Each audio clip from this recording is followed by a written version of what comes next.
நேயர்களுக்கு வணக்கம். இன்றைக்கு நம்மோடு நேர்காணலுக்காக சினிமா விமர்சகர் வலைப்பேச்சு பிஸ்மி அவர்கள் நம்மோடு இணைந்திருக்கிறார். அவரோடு பேசலாம். சார் வணக்கம். வணக்கம். கரூர் துயர சம்பவம் நடந்து கிட்டத்தட்ட 20 நாட்கள் ஆயிடுச்சு. அந்த சம்பவத்துக்கு முன்னாடி இருந்த விஜய்க்கு ஒரு பெரிய அளவுல ஒரு எதிர்பார்ப்பு இருந்தது. ஜென்ரலான மக்கள் மத்தியிலே பார்த்தீங்கன்னா அந்த சம்பவத்துக்கு அப்புறம் விஜயோட செயல்பாடுகள் சரியில்லை. இப்படி கட்சியில இருந்து யாருமே பார்க்கல. கட்சியில இருந்து என்ன சொல்றது, எல்லாம் தலைமறைவாயிட்டாங்க. பொதுச் செயலாளர் தலைமறைவாயிட்டாரு. விஜய் பேசின வீடியோலையும் பார்த்தீங்கன்னா கிளாரிட்டி இல்லை. அவர் எங்கேயுமே பொறுப்பேற்றுக்கல. ஆனா பாதிக்கப்பட்ட மக்கள்கிட்ட போன்ல பேசும்போது பார்த்தீங்கன்னா நான் பொறுப்பேற்று கண்ணீர் விட்டார் அப்படிங்கிற மாதிரியான தகவல் வந்துகிட்டு இருக்கு இல்லையா? ஸோ ஓவராலா இந்த இஷ்யூக்கு அப்புறமா விஜய் அவர்களுடைய ஒரு இமேஜ் சரிஞ்சிருக்கு நீங்க நினைக்கிறீங்களா? அதாவது பார்த்தீங்கன்னா அதை ரெண்டு மாதிரி சொல்லலாம். இப்போ நம்மை போன்றவர்கள் இந்த ஊடகவியலாளர்களுடைய பார்வையில் அல்லது ஒரு சோசியல் மீடியாவில் இயங்குபவர்களுடைய பார்வையில் பார்த்தோம்னா விஜயுடைய விஜய் மீதான நம்பிக்கை கொஞ்சம் அப்படியே ஒரு ஷேக்கான மாதிரியான ஒரு தோற்றம் இருக்கு. என்ன காரணம்னா அவருடைய செயல்பாட்டில் ஒரு தேக்கம் தெரியுது. என்ன பண்ணுறதுன்னு தெரியாம ஒரு திகைச்சு போன ஒரு நிலைமை தெரியுது. ஆனால் மக்களுடைய பாயிண்ட் ஆஃப் வியூ எப்படின்னு பார்த்தீங்கன்னா விஜயினுடைய செல்வாக்குங்கிறது கொஞ்சம் கூட குறையலை. சொல்லப்போனால் முன்னை விட அதிகமாயிருக்கு. நீங்கள் சொன்ன மாதிரி அந்த கரூர் 41 பேர் உயிரிழப்புக்கு விஜயினுடைய வருகை தான் காரணம். விஜயை பார்க்க வந்து தான் அந்த உயிர் போச்சு, அதில் மாற்றம் இல்லை. ஆனால் மக்களை பொறுத்த வரைக்கும் இந்த சாவுக்கு விஜய் காரணம் இல்லைங்கிற ஒரு தெளிவு மக்கள்கிட்ட இருக்கு. என்ன காரணம்? பாதிக்கப்பட்ட மக்களே விஜய்க்கு எதிராக பேசல. ஆமாம், அதாவது அந்த உயிரை பறி கொடுத்தவர்களுடைய குடும்பத்தினரே விஜய் மேலே குற்றம் சொல்லலை. விஜய்க்கு பாசிட்டிவாக தான் சொல்கிறாங்க. இத்தனைக்கு விஜய் வீடியோ காலில் பேசின பிறகு கிடையாது, அதுக்கு முன்பிருந்தே அவங்க இல்லை விஜய் மேல தப்பு இல்லைங்கிற அந்த மனநிலையில தான் அவங்க இருக்காங்க. என்னன்னா இந்த விபத்து தொடர்பாக நிறைய கேள்விகள், நிறைய சந்தேகங்கள், அது ஒரு பெரிய அளவுல மக்களை ரீச் ஆயிடுச்சு. விஜய் வந்தாரு, இந்த மாதிரி நடந்துருச்சு, இந்த இடத்த யார் கொடுத்தது, ஏன் இவ்வளவு நெருக்கடியான ஒரு இடத்த ஒதுக்குனீங்க அப்படிங்கிற ஒரு கேள்வி வந்துருச்சு.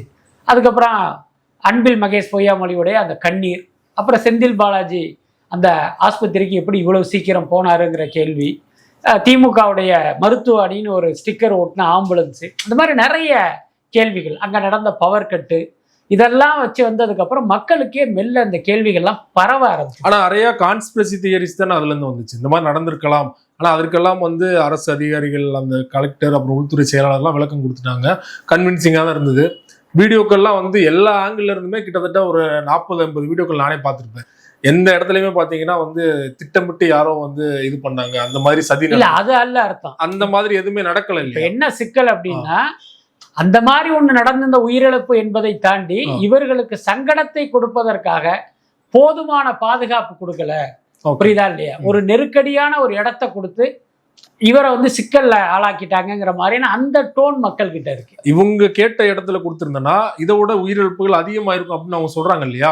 அது அவங்க சொல்றாங்க. ஆனா இவங்க என்ன சொல்றாங்கன்னா நாங்க கேட்ட இடத்த கொடுத்திருந்தா இந்த சம்பவமே நடந்திருக்காதுன்னு இவங்க சொல்றாங்க. அதனால அது என்னங்கிறது நமக்கு தெரியாது. ஆனா என்னன்னா இந்த மாதிரியான கேள்விகள், சந்தேகங்கள்லாம் மக்கள்கிட்ட பரவுனதுனால விஜய் மேல அவங்களுக்கு எந்த கோபமும் திரும்பல. அதுக்கு இவர் காரணம் இல்லைங்கிற மாதிரியான ஒரு எண்ணம் மக்கள் கிட்ட வந்துருச்சு. அதனால மக்களை பொறுத்த வரைக்கும் மக்கள் மத்தியில விஜய்க்கான செல்வாக்குங்கிறது குறையல அல்லது கூடி இருக்கு. ஓகே, ஆனா அதுதான் குறையல அப்படிங்கறத நம்ம எடுத்துக்கலாம். ஏன்னா அவர் மேல யாருக்கும் சந்தேகம் வரல, அவர் என்ன பண்ணுவார் அப்படின்னு தோணிருக்கலாம். ஆனா கூடி இருக்கிறது அப்படிங்கிறது எந்த ஆஸ்பெக்ட்ல நம்ம எடுத்துக்கிறது இல்ல. அதுதான் என்னன்னா இப்ப இவர் பாருங்க, அரசியலுக்கு வரும்போது இப்பயே இந்த மாதிரியான ஒரு நெருக்கடி எல்லாம் கொடுத்துட்டாங்களே, இப்ப ஏற்பட்ட ஒரு சம்பவத்தினுடைய பழிபாவமே அவர் மேல போகுது. என்ன ஒரு அரசியலுக்கு வர்ற நடிகரை இப்படியா பண்றது? ஸோ இந்த மாதிரியெல்லாம் பாமர மக்கள் பேச ஆரம்பிச்சிட்டாங்க. இது எதுவுமே நம்மளுடைய அனுமானம் இல்லை. இப்போ உங்களை போன்றவர்கள் கரூருக்கே நேரடியாக போய் அந்த களத்திலேயே பல பேரை சந்திச்சு அவங்க பேட்டிகள் போடுறதெல்லாம் நம்ம பார்க்குறோம். அவர்கள் வெளிப்படுத்துகிற கருத்துக்களா இதெல்லாம் இருக்கு. குறிப்பா மெயின் ரீசனே பார்த்தீங்கன்னா 7 மணி நேரம் விஜய் அவர்கள் தாமதமாக வந்ததுதான். இவங்க பெர்மிஷன்ல நாங்கள் காலையிலேருந்து சாயந்தரம் வரை கேட்டிருந்தாலுமே முதல் நாள் மதியம் புசியானந்த் சொன்ன வீடியோ கூட இருக்குது. 12 மணிக்கு கரூர் வந்துருவாரு, 12 மணிக்கு 1 மணிக்கு சொல்றாரு. ஆனா அவர் வந்த டைம் பாத்தீங்கன்னா இரவு 7 மணி.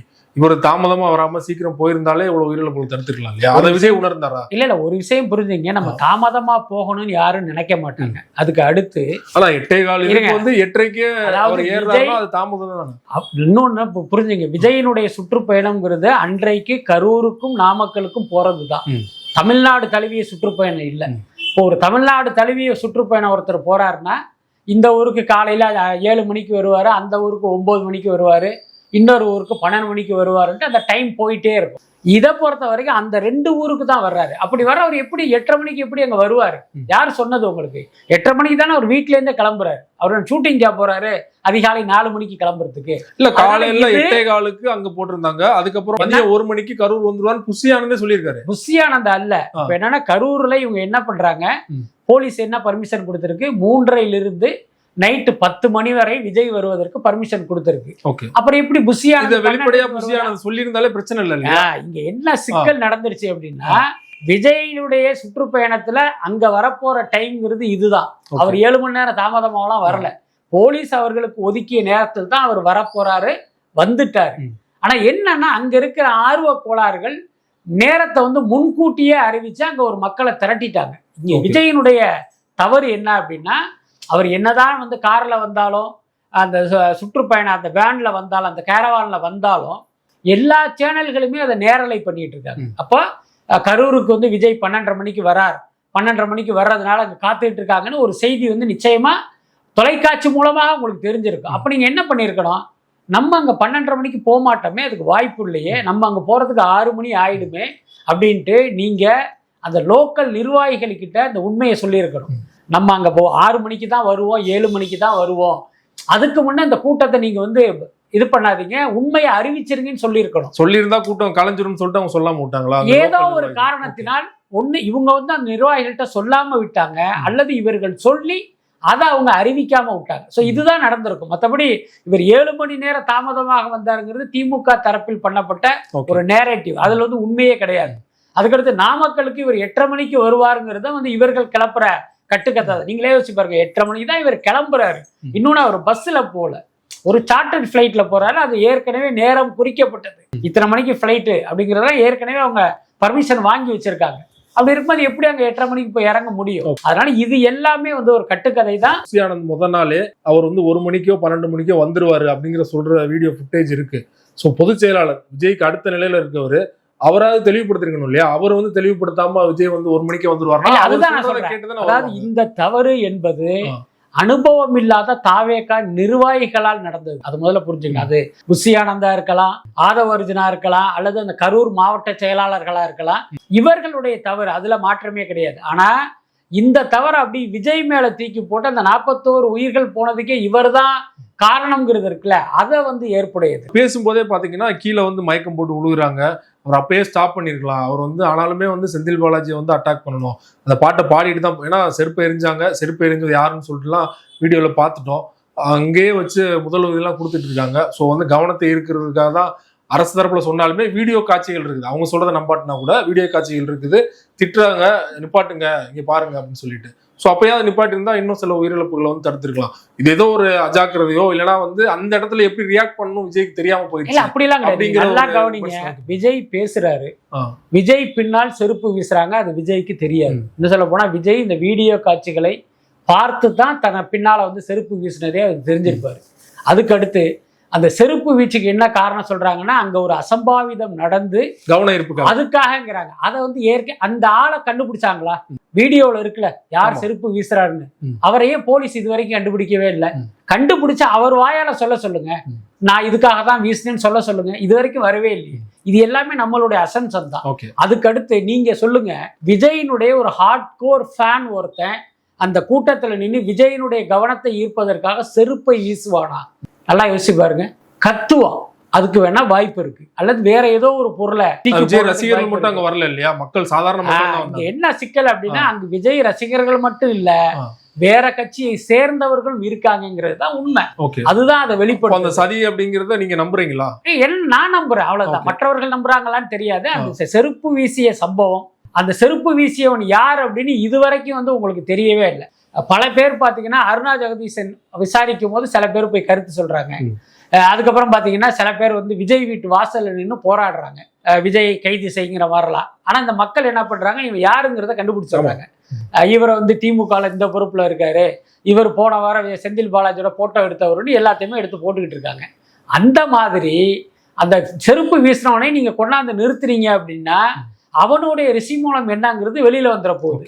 அவன் உண்மையிலேயே தாவேகா தொண்டரா, திமுக தொண்டரா, இல்ல எந்த கட்சியும் சாராத பொதுமக்களாங்கிறது தெரிய வந்துட போகுது.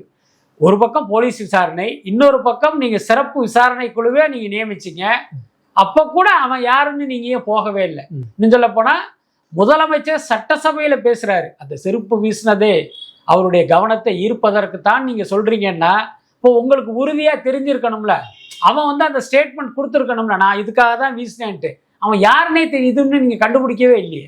அதனால இந்த விஷயத்தில் நிறைய கேள்விகள் இருக்கு, நிறைய சந்தேகங்கள் இருக்கு. மேபி கொடுத்துட்டாரா என்னன்னு தெரியல. நான் பார்க்கல அந்த மாதிரி வீடியோ வந்தது இல்ல, அந்த மாதிரி எதுவும் வர. ஓகே. அதே போல இந்த சம்பவத்துக்கு விஜய் யாருமே, முதல்வர் அவர்களே வந்து எந்த ஒரு அரசியல் தலைவருமே தொண்டர் இறக்கிறத விரும்ப மாட்டாருன்னு ஓப்பனா சொல்லிட்டாரு. அதற்கப்புறமா விஜய் அவருடைய செயல்பாடுகளோ தாவேக செயல்பாடுகளோ உங்களுக்கு திருப்தியா இருந்ததுன்னு நினைக்கிறீங்களா? புசியானந்த் தலைமுறைவானதோ நிர்வாகிகள் தலைமுறைவானதோ யாருமே வந்து இது குறித்து ஊடகங்கள்ல பேசாம இருந்ததோ? இல்ல, எனக்கு தனிப்பட்ட முறையில கேட்டா எனக்கு நிறைய அதிருப்தி இருக்கு. முக்கியமா அந்த சம்பவம் நடக்குது, இவங்க கிளம்பி போறாங்க, நிச்சயமா அவங்களுக்கு அந்த தகவல் தெரிவிக்கப்பட்டிருக்கும். அது அந்த இடத்தில் நடக்கும்போது நிச்சயமா விஜய்க்கு தெரிஞ்சிருக்காது. அங்கிருந்து போன பிறகு இப்படியெல்லாம் நடந்ததுங்கிறது அவருக்கு சொல்லப்பட்டிருக்கும்.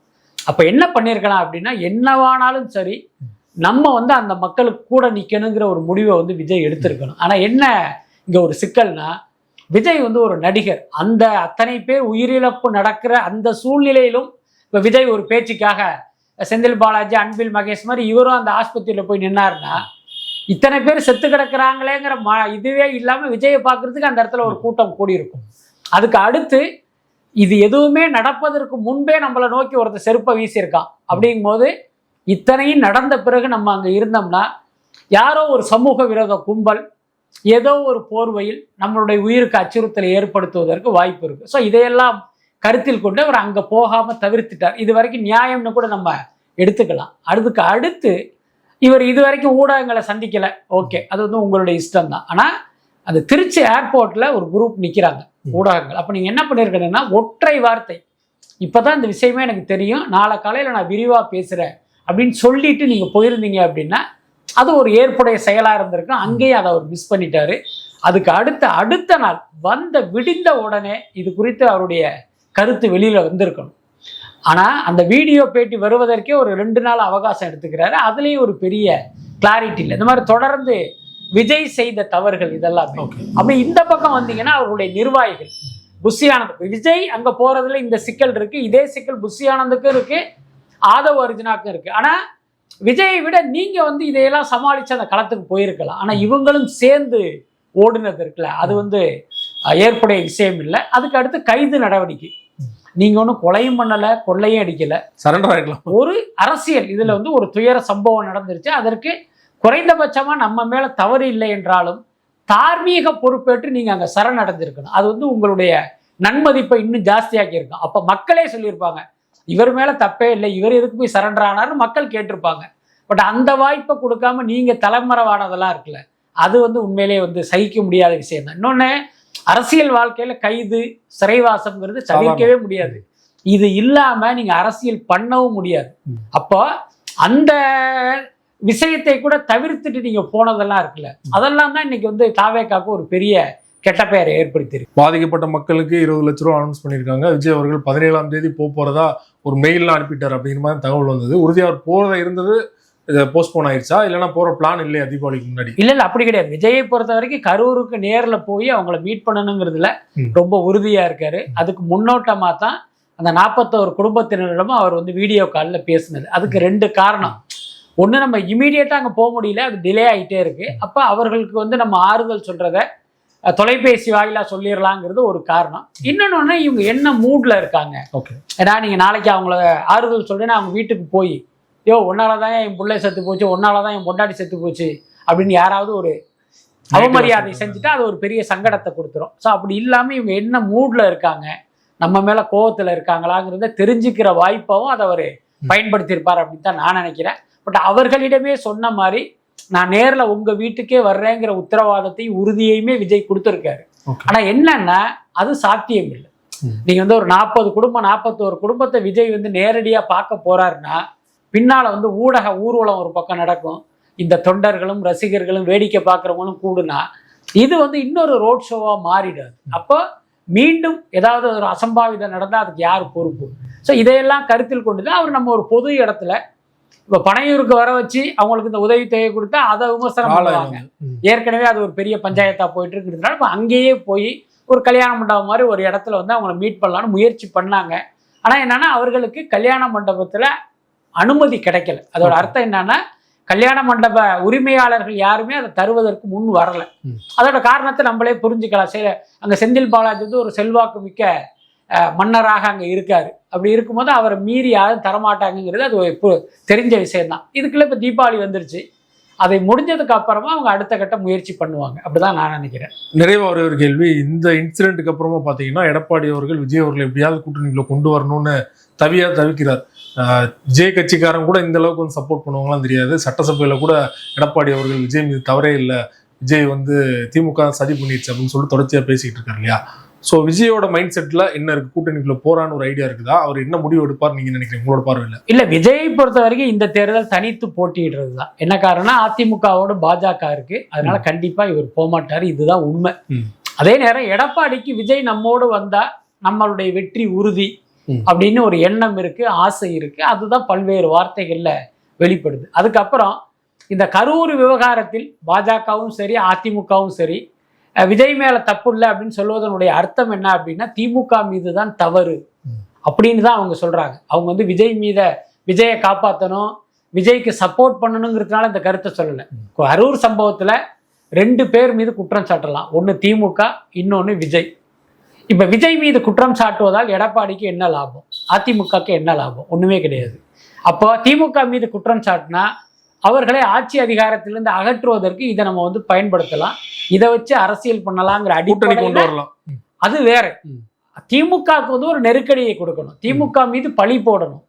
ஏன்னா 41 உயிரிழப்புக்கு திமுக தான் காரணம் அப்படின்னா அது வந்து ஒர்க் அவுட் ஆகி அவங்களுக்கு வந்து அந்த ஓட்டுல சேதாரத்தை ஏற்படுத்தி நமக்கு வெற்றி வாய்ப்பை தரணும்னு அவங்க நினைக்கிறாங்க. அதான் நீங்க சொல்ற மாதிரி அப்படி ஒரு பாயிண்ட் ஆஃப் வியூ இருந்தாலுமே வெளிப்படையா வந்து கொடியை காட்டுறாரு. கொடியை பிடிச்சிருக்க ஒரு தவிர்க்க கொடி, ஆனா டிஷர்ட் போட்டிருக்க பாத்தீங்கன்னா அதிமுக கொடி. இது செட்டப் பண்ணி அவரே ரெடி பண்ணிட்டாரா அப்படிங்கிற மாதிரி கேள்வி இருக்குது. அதையும் தாண்டி பிள்ளையார் சொல்லி போட்டாச்சு அப்படின்னு சொல்றாருனாலே அவர் வந்து வெளிப்படையா வந்து கூட்டணிக்கு எதிர்பார்த்துட்டு தானே இருக்காரு. ஆக்சுவலி அவர் எதிர்பார்க்கிறாரு, ஆனா அந்த நோக்கத்துல அவர் பேசுறாரு. இல்ல இது நோக்கம்ங்கிறது திமுகக்கு எதிரான ஒரு பேச்சு தான். அதை வந்து நம்ம விஜய் ஆதரவாக நம்ம அர்த்தப்படுத்திக்கிறோம். அதே நேரம் அவருக்கு வந்து அந்த ஆசை இருக்கு. ஏன்னா விஜய்க்கான செல்வாக்கு அவர் பார்த்துட்டாரு. சர்வே முடிவுகள்லாம் அவருக்கு 27% 30%ங்கிற ரிசல்ட்டை சொல்ல இப்ப அவருக்கு வந்து ஒரு பெரிய நம்பிக்கை இருக்கும். அடடா இவர் வந்துட்டாருன்னா நம்ம ஜெயிச்சிடலாம் அப்படின்னு. அதே நேரம் நீங்க யோசிச்சு பாருங்க, 500 கோடி ரூபா வருமானத்தை தூக்கி போட்டுட்டு இவர் அரசியலுக்கு வந்தது எடப்பாடியை மீண்டும் முதலமைச்சர் நாற்காலியில உட்கார வைக்கிறதுக்கா? அப்ப எப்படி விஜய் வருவாரு? அதே நேரம் விஜயை உட்கார வைக்கிறதுக்கா இவர் கட்சி நடத்திட்டு இருக்காரு, அதுவும் கிடையாது. அதனால இங்கேயே ஒரு முரண் இருக்கு. அது என்ன இருந்தாலும் இந்த தேர்தலில் இப்படி ஒரு கூட்டணிங்கிறது சாத்தியம் இல்லை, அதுதான் உண்மை. ஆனா இந்த கால்குலேஷன்லாம் ஓகே. ஆனா ஒருவேளை வந்து ஓட்டு பிரிஞ்சனா திமுகவுக்கு தான் சாதகமாகும். 2026 தேர்தலில் ஒருவேளை திமுக மீண்டும் ஆட்சிக்கு வந்தனா அந்த 5 வருஷம் விஜய் வந்து அரசியல் பண்றதே வந்து கடினமா இருக்கும் அப்படிங்கிற பார்வை வைக்கப்படுது. இதெல்லாம் யோசிப்பாரு விஜய். இல்ல கண்டிப்பா அதுல மாற்றமே இல்லை. அதுக்காக பாத்தீங்கன்னா நீங்க ஒரு பாஜக கூட்டணி அமைச்சார் அப்படின்னா இவருடைய அரசியலே அஸ்தமனம் ஆயிடும். அதை அவர் செய்ய மாட்டாரு. நீ சொல்ல போனா அது விஜய்க்கும் தெரியும். 2026 நாம் நினைத்த வெற்றி கிடைக்காது, 2031 தான் இலக்குன்னு அது விஜய்க்கும் தெரியும். அதே நேரம் அவங்க வந்து இதை ஒரு அனுபவத்துக்கான ஒரு பயிற்சி காலமாக கூட அதை எடுத்துக்குவாங்க. அதனால அது ஒரு பெரிய பிரச்சனை இல்லைன்னு தான் நினைக்கிறேன். மிக்க நன்றி. ரொம்ப நன்றி.